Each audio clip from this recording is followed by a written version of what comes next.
Hey guys, welcome to Man Medicine, where we talk about how men can optimize their health and escape the collapsing U.S. healthcare system. I'm going to talk with you guys a little bit about Pantethine. I know I've talked about this before, but Pantethine is a nutritional supplement that has been used extensively over the years, worldwide actually, to address high cholesterol.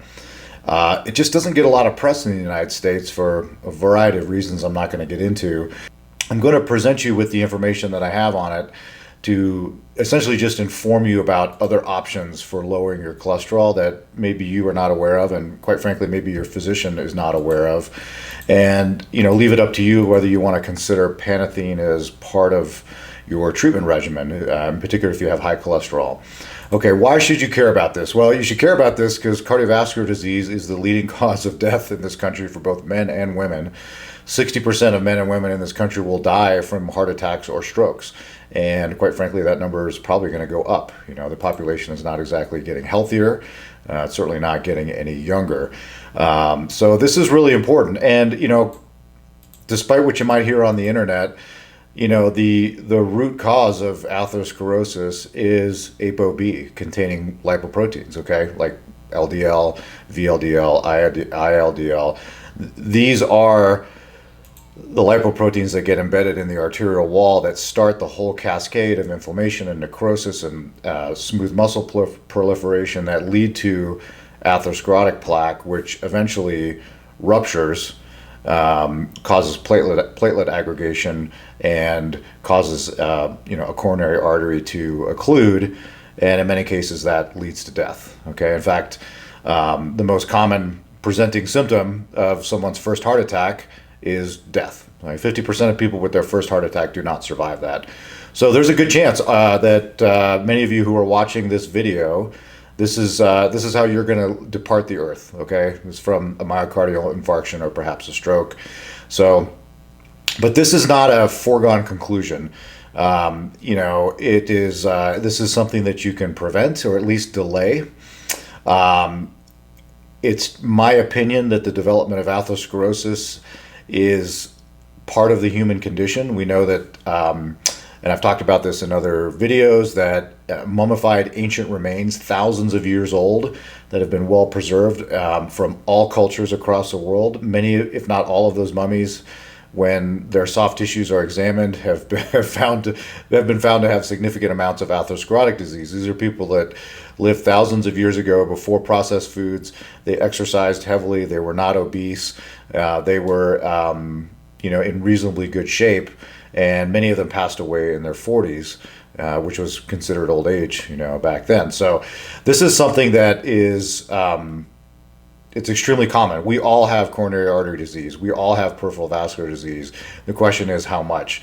And you can see here in this diagram how this all starts. So this process, in fact, this diagram I think is a little bit generous. In this 0 to 20 age group, they really don't show much in terms of atheroma development, or the first, which is the first or initial stages of plaque. The fact is, and again I would refer you back to my previous video on this. There have been autopsy studies on 5, 6, 7, 8-year-old children who, for example, were killed in car accidents or passed away for other reasons, and many of them have the very first signs of atherosclerotic disease. The same goes with teenagers. A large number of teenagers already have well-developed atheromas, so like a stage 3 lesion. And I first learned about this in the military. We talked about studies with young men, like 19 to 22-year-old men who were killed in combat in either Korea or Vietnam. Extraordinarily high rates of sometimes severe atherosclerotic disease. We're talking like triple vessel disease in 18, 19, and 20-year-olds, who were otherwise healthy, people that you would not think would be at risk for heart disease. So, again, so this is something that starts in childhood, and quite frankly, if you want to prevent the development of a plaque that's going to kill you, say at age 65, addressing that plaque back in your teens and arguably even earlier in some cases might be something that you need to consider doing, or that your physician or family needs to start thinking about doing. And nobody really thinks about that. Certainly, nobody's excited about putting a 10-year-old or a 15-year-old or even an 18-year-old necessarily on a statin medication, and I'm not either. I completely understand that, with the exception of some of these unfortunate individuals that are like homozygous FH patients that have extraordinarily high cholesterol levels and do develop strokes and heart attacks in their early 20s and sometimes in their teenage years. I think aggressive lipid lowering in those patients with high potency statins and some of the other medicines we're going to talk about is probably smart for them. I'll submit to you that maybe there's potentially a role for Pantethine in some of those younger individuals, particularly like young adults who, again, are maybe reluctant to start on a statin medication. Although, again, I've softened my stance a lot on statins just because of the overwhelming data on them. But having said that, again, if I was 22 years old, I probably wouldn't have been very excited about starting on a statin. Regardless, let's talk about what some of the more up-to-date lipid guidelines are. Again, ApoB containing particles, we know that this is the causal agent in atherosclerosis. I'm not saying that other factors like chronic inflammation, hypertension, glucose intolerance, type 2 diabetes, prediabetes, obesity, all those things obviously can accelerate this process and need to be addressed just as aggressively, in my opinion.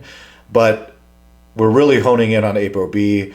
This is the test that I use to make clinical decisions with my guys.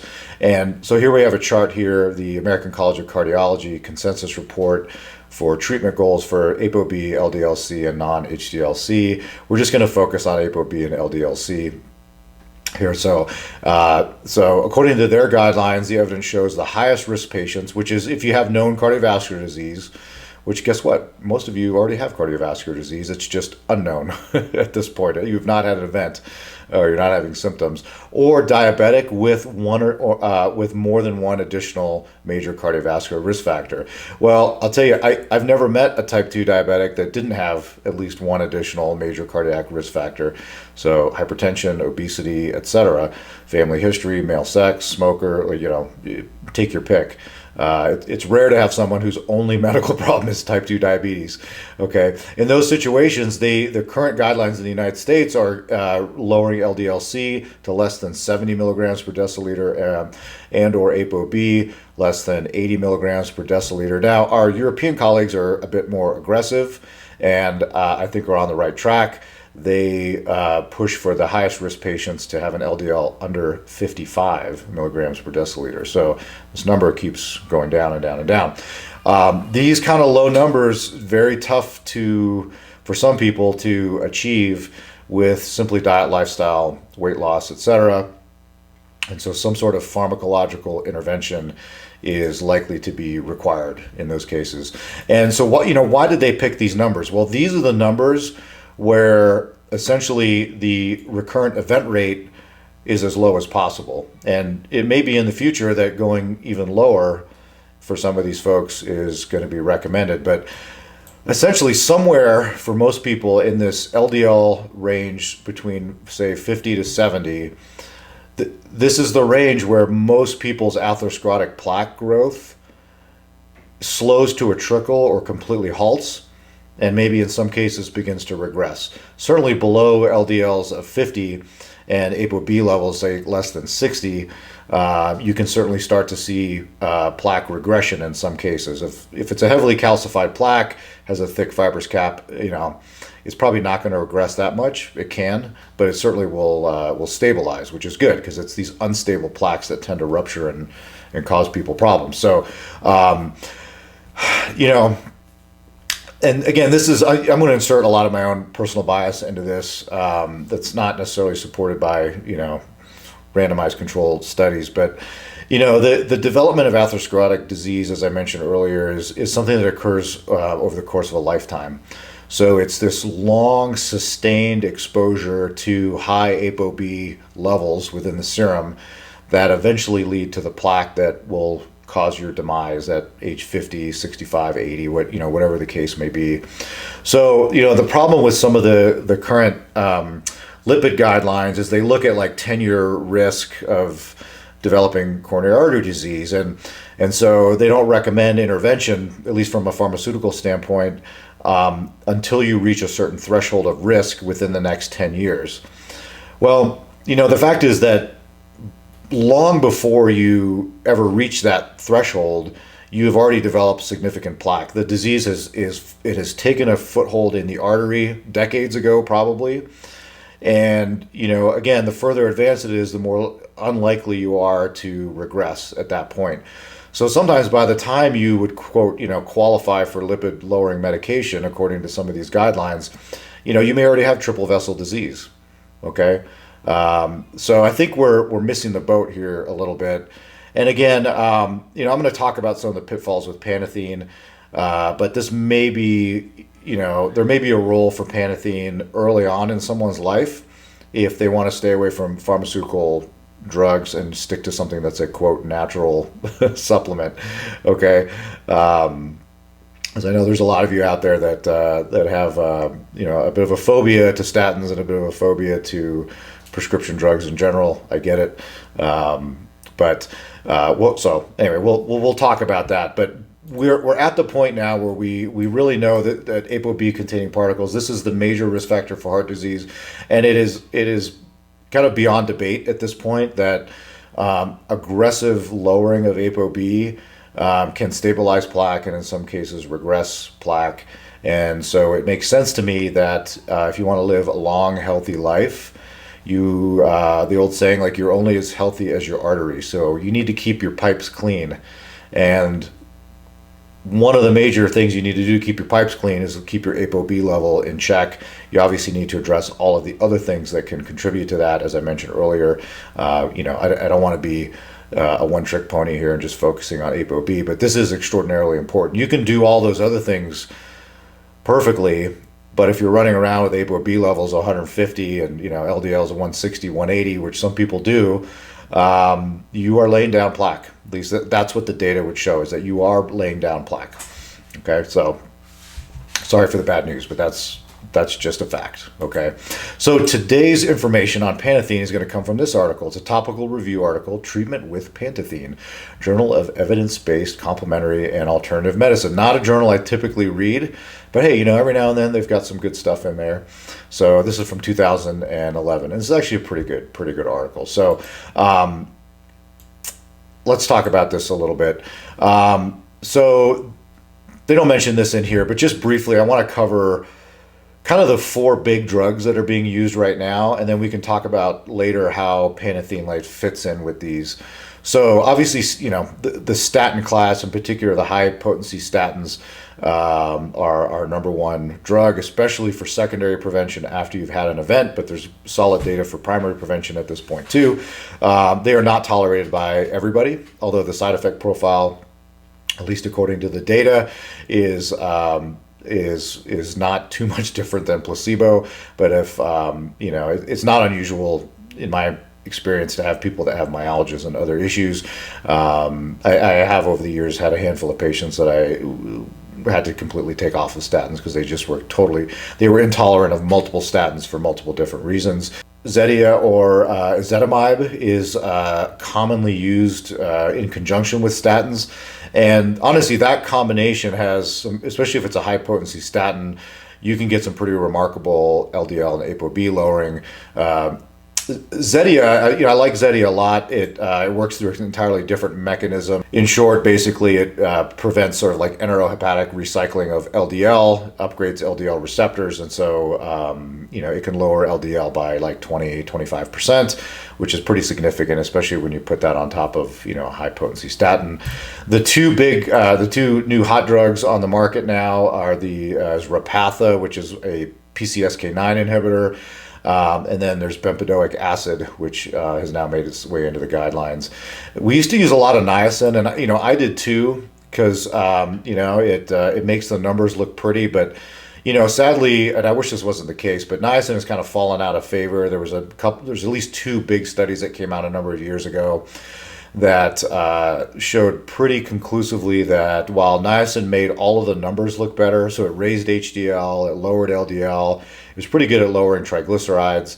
It really did not lower event rates, and it caused a number of other problems. It does have some pretty uncomfortable side effects, so you don't see a lot of niacin being used anymore for the treatment of hyperlipidemia, unfortunately, because I actually thought it was good. I took it for a while myself a number of years ago, because one of the things it does is lower LP little a. It's one of the few things out there that can lower LP little a.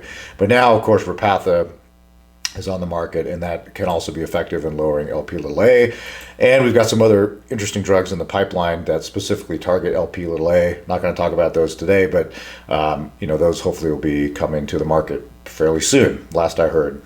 So the problem with these drugs, at least the new ones, is cost. Okay, now statins have been around forever. All of them are generic. They're incredibly cheap. We're talking like a few dollars for like a 30-day supply.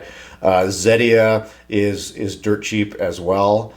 But the problem then becomes is like, well, what if you're not at goal you've maxed those two out? Let's say you've already had a coronary event. And you're doing everything you can in terms of lifestyle and nutrition and exercise, but they say you just got bad genetics, which is one of the major contributors to hyperlipidemia. It's you just picked the wrong parents, unfortunately. Well, if you have insurance that has great prescription drug coverage, then awesome. Something adding in Repatha or bempedoic acid, which is called Nexletol, that's the brand name of it. Maybe that's something you can afford. But listen, a lot of people in this country, as it comes as a shock to you, do not have medical insurance. They don't have good coverage, and they can't get their insurance to pay for a squat. So these are two screenshots that I took from goodrx.com. Great website, not sponsored by them or anything, but if you want to get an idea of how much drug costs, get some good coupons, and find some good prices in your area for prescription drugs, GoodRx is pretty good. They have these GoodRx cards. In fact, somebody, I don't know who it was, but dropped off like 300 of these GoodRx coupon cards at the ER, so I'm just like handing them out like candy because I'm not going to use them. But Repatha, check this out, 90 days of Repatha. Whew. So this is just a random zip code in Florida where I used to live. The cheapest I could find for 90 days of Repatha is at Winn-Dixie. I remember shopping at Winn-Dixie. $1,592.59. All right. That's a lot of money. It's a lot of money, okay, for 3 months worth of medication, okay? Bempedoic acid, otherwise known as Nexletol. It's not a heck of a lot better. 90 days, best price is at Safeway. $1,128. All right, so that's a lot. That's a lot. The statins and the Zetia, not so bad, but these new medications, they're extraordinarily effective at lowering LDL. But holy cow, if you don't have good insurance, a lot of people, they're just not going to be able to afford this. It's just not going to be an option for them. Okay, now where does Pantethine fit in all this? Well, Pantethine is dirt cheap. It is in the United States. It's considered a nutritional supplement. It is a prescription drug overseas.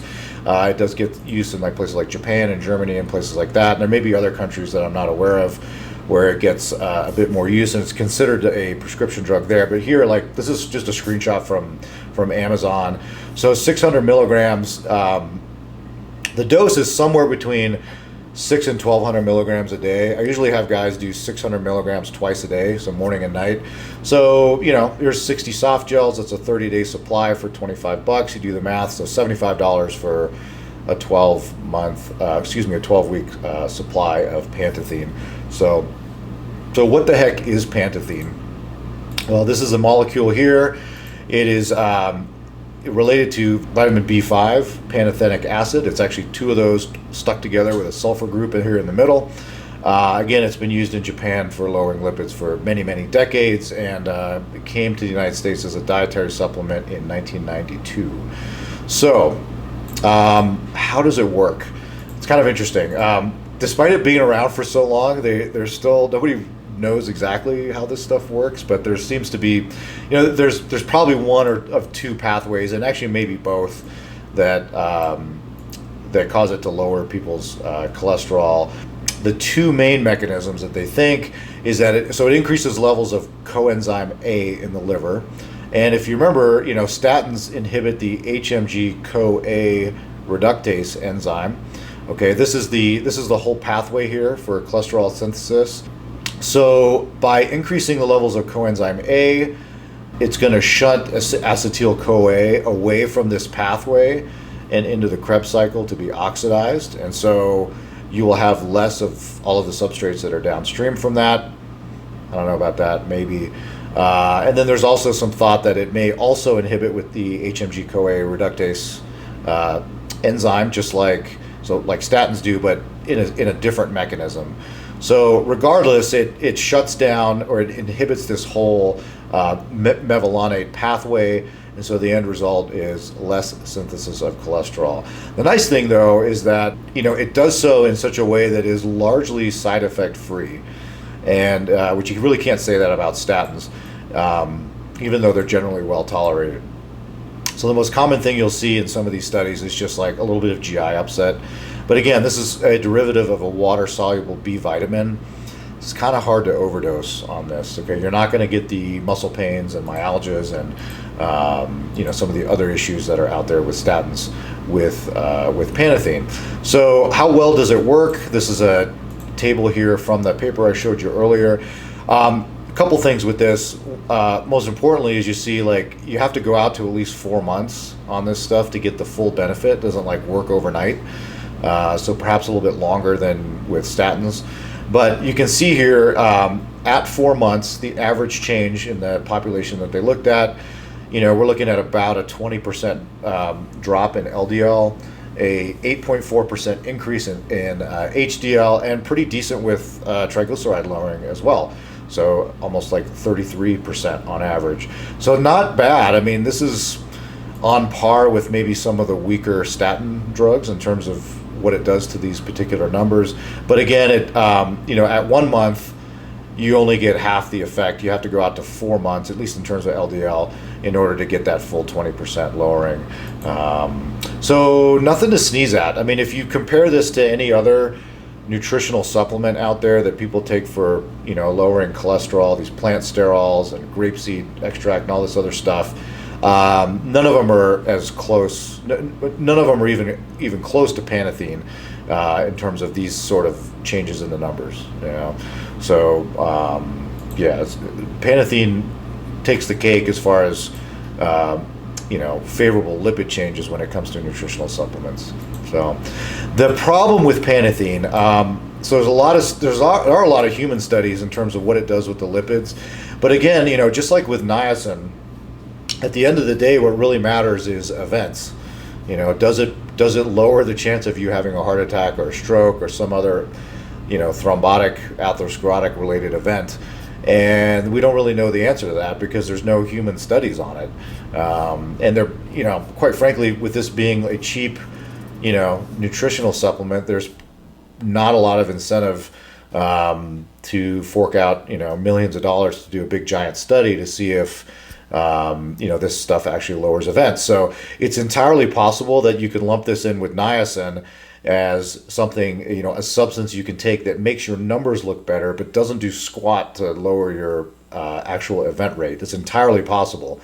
Now, there are some animal studies, there's one I'm thinking of where they gave high doses of Pantethine to rabbits. So rabbits developed atherosclerosis, and throughout the course of their lives, they noticed that the amount of atherosclerotic plaque in their aortas was actually starting to go down, and the plaque itself was regressing with Pantethine. So if you're a rabbit with high cholesterol, we have good data that shows this might actually help regress atherosclerosis. If you're a human,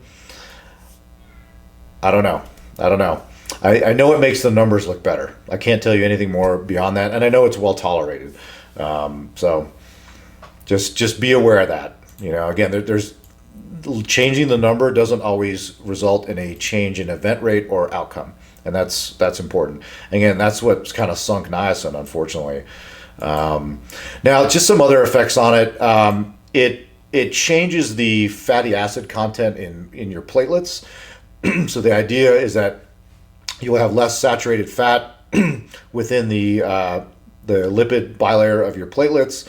So the platelet membrane is now going to have more like polyunsaturated fats in it, and the idea is that's going to make it more flexible, make it easier to get through these smaller little capillaries. And in some of the experiments, there seems to be some ability of Pantethine to perhaps limit the amount of platelet like degranulation and platelet aggregation, which obviously results in clot formation and is the final event, in a heart attack. When that plaque ruptures, you get platelet aggregation, which sets off a cascade of other processes that lead to a clot formation and occlusion of the artery. So there's at least some in vitro studies that shows that Pantethine might slow that process down a little bit. We just don't know for sure. It's kind of an interesting idea, and it may act as an antioxidant, within that process, but nobody knows for sure. So there's some interesting like random endocrine effects of this. The most commonly cited one is that it will lower your prolactin levels. So they gave Pantethine to men and women who had prolactin secreting tumors, prolactinomas, and they saw, a small to modest decrease in their prolactin. So for whatever reason, if you've got a little bit of a prolactin bump and you're worried about it, which you probably shouldn't be, you can take some Pantethine and maybe it'll lower your prolactin. So I mentioned the optimal dose. The studies are a bit all over the place, but 600 to 1200 milligrams total per day. Being that it's a water-soluble vitamin, it seems to make sense that, perhaps dividing it up as opposed to a single big dose once a day would be best. So that's typically what I recommend for my patients. I tend to push them towards the higher end of the scale because that's, or many of the studies show the best benefit. So 600 milligrams twice a day, going above that, probably not going to get much extra bang for your buck with that. But even at that bigger dose, it's still pretty darn expensive. And again, the only sort of signal that you see with any sort of statistical significance in terms of side effects is a little bit of GI upset. I can't actually think of a single patient that's complained of GI upset with Pantethine. I can't recall. So it's extremely, extremely well tolerated. You can't overdose. You could take the whole bottle, and you might get an upset stomach, but you'll just pee it out. So it's very safe stuff. So to wrap things up, I mean, where does Pantethine fit in? In terms of its place in this whole hierarchy of lipid lowering interventions, and that kind of remains to be seen.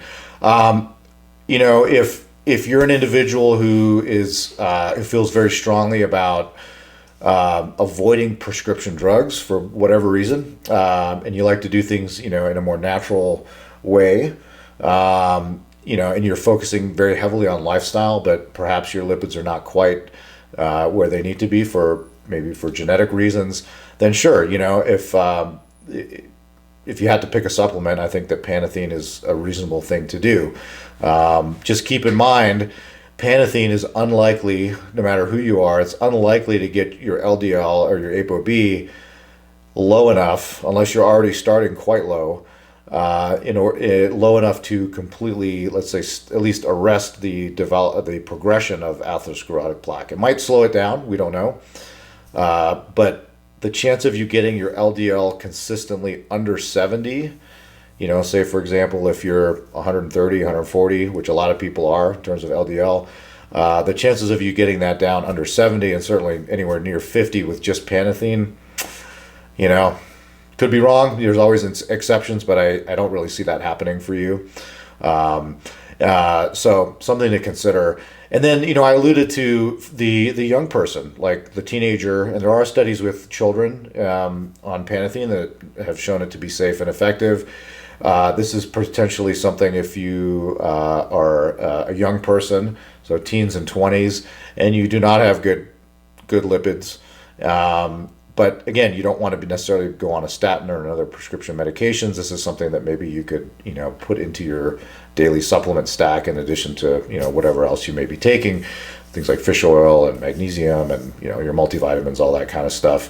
So, I think that's not unreasonable to consider that even in a child or a teenager, because we have good safety data on it. And I think that, I don't know, like a lot of parents would be a lot more comfortable with that than putting their kid on Crestor or something like that. Okay. And then finally, if you're one of these higher risk individuals, and let's say you're maxed out on your statin, you are maxed out on your Zetia, which is usually 10 milligrams. And I'm going to assume that you've done everything from a lifestyle standpoint, which, let's be honest with you, most people aren't ever even close to that. But let's say that you have done all that stuff and you've just, for genetic reasons, I still have an LDL level that is not under 70 and not under 55 necessarily. And let's say on top of that, you also have bad insurance or you have no insurance, which millions of people in this country do in the United States. You're not going to be able to afford Repatha or bempedoic acid. More than likely, unless you're independently wealthy, but most of us aren't, okay? Most people, this may come as a shock, don't have a spare $1,000 to drop, every 8 to 12 weeks for prescription drugs. But that's what they're being asked to do in some cases. So, again, most people can afford a statin. Almost everybody can afford a statin plus Zetia. But beyond that, at least with the current prices, unless you're getting help from an insurance company or some sort of government program, paying for Repatha or bempedoic acid is going to be a challenge for a lot of people. So, you could potentially add in Pantethine there, which is obviously a lot more affordable, with the caveat that we don't have long-term data on it. We do have lower event rate data with both of those other drugs, Repatha and bempedoic acid, but again, we probably never will on Pantethine. But, if that's all you can afford, there is certainly some synergy between Zetia, a high potency statin, and Pantethine. In fact, I have a lot of patients that are on that triple combo that have done extremely well, and especially when they combine it with weight loss and high intensity exercise and cleaning up their diet, that have had like dramatic, greater than 50% LDL reductions in many cases. And again, in many cases, getting their LDLs well under 70 with that kind of triple combo. And, at that point, they're spending like maybe $60 a month on their lipid medication, as opposed to, X number of $1,000, for their lipid meds and God knows what else they're taking. So anyway, it's not really exactly clear where Pantethine would fit into any of the guidelines. We just don't have the data for it. But, I encourage you to at least bring it up with your doctor. Talk to your cardiologist, will know about it. They for good reason will likely want to steer you towards some of these prescription drugs because that's where the data is. But again, the finances are a consideration. And again, if you're somebody that prefers natural remedies, who am I to tell you what to do with what to put into your body? You certainly could go the Pantethine route as long as you're doing everything else, to be as healthy as possible. Then I think that's reasonable. So that's all I have for you guys on Pantethine. I probably won't be doing any more videos on it. I just wanted to put this one out there, just to make people aware that it's an option that just doesn't get talked about very much. I know nobody ever talked to me about Pantethine when I was in med school. In fact, I didn't even learn about it in either of my residencies. It was something I came across after I graduated residency, just kind of incidentally. So it's not on very many people's radar, at least at the moment. So if you have experience with this stuff, I would love to hear from you, especially if you don't mind sharing some of your like pre and post numbers. It's always nice to see if the real world results with Pantethine match up with the studies. From what I've seen with my patients, they do. I'd be more than happy to entertain any of those comments. So I hope you guys are well, and I will talk to you next time. All Man Medicine video and audio has been created and shared online for informational purposes only. This podcast does not constitute the practice of medicine or professional healthcare services of any kind, including the giving of medical advice. I am not your doctor. No doctor-patient relationship has been established. This content is not meant to be a substitute for professional medical advice and should not be relied upon solely for that purpose either. The only purpose of this content is to present peer-reviewed, research-backed health information for your consideration. As always, rely on the advice and guidance of your personal physician before undertaking any activity presented here, and if in doubt or not comfortable with said activity, practice discretion. Your health is your responsibility and not ours. Finally, I take conflicts of interest seriously. I accept no compensation whatsoever from any private corporations, including pharmaceutical or supplement companies. You can trust that if I recommend a medication, product, or service, it's because I genuinely believe in it and not because I'm being paid to endorse it.